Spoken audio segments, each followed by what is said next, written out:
everyone, I'm Emma. I'm Chris. I'm Lauren. And we're here today to address perfectionism in athletes.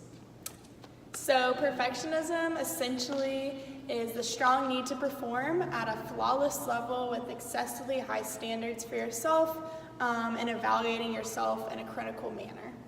Maladaptive perfectionism is the discrepancy between personal expectations and self-evaluated performance. And having cases of maladaptive perfectionism can be very detrimental to athletes because it can lead to cases of depression, anxiety, when their extremely high standards are not met. So perfectionist athletes criticize themselves for making mistakes and hold unrealistic expectations that can translate in daily activities. So perfectionism is so common in athletes because of the nature of the competition. Athletes normally make their sport a main focus in their everyday lives. If they see themselves as failing in their sport, this often translates to seeing themselves as being a failure in their life. So the type of intervention we're going to use is a 5-phase process educating athletes on what perfectionism is and what maladaptive perfectionism is, avoiding the negative connotations associated with it. So the main theme of our intervention is to control the controllables. So viewing what is in our control and viewing what is out of our control, but how we can influence them in a positive way.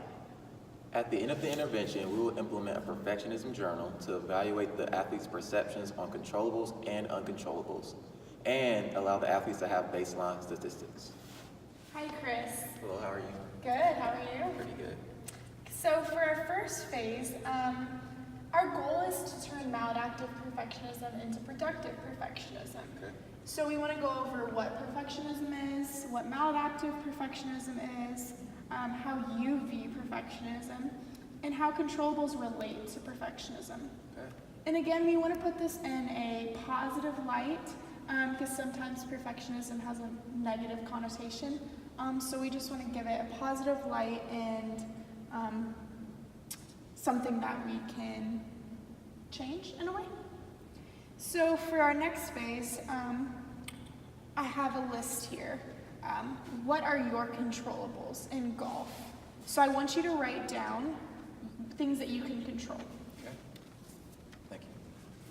So next, on the same sheet, on the other side, it's what are your uncontrollables. So things that are out of your control when playing golf. And again, I want you to write down the things that you cannot control, and then we'll talk about it. All right, thanks. So we just made a list of things that you can control and things you cannot control. But what are ways that you can influence the things that are out of your control? So that's what we want to talk about for this next phase.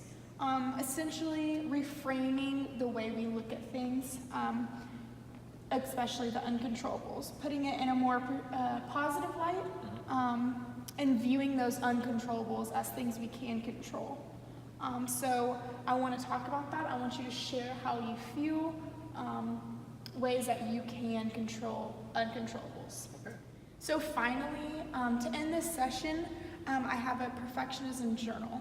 Okay. With this, it's kind of homework. I want you to write in it as much or as little as you feel, whenever you need to, or if you don't.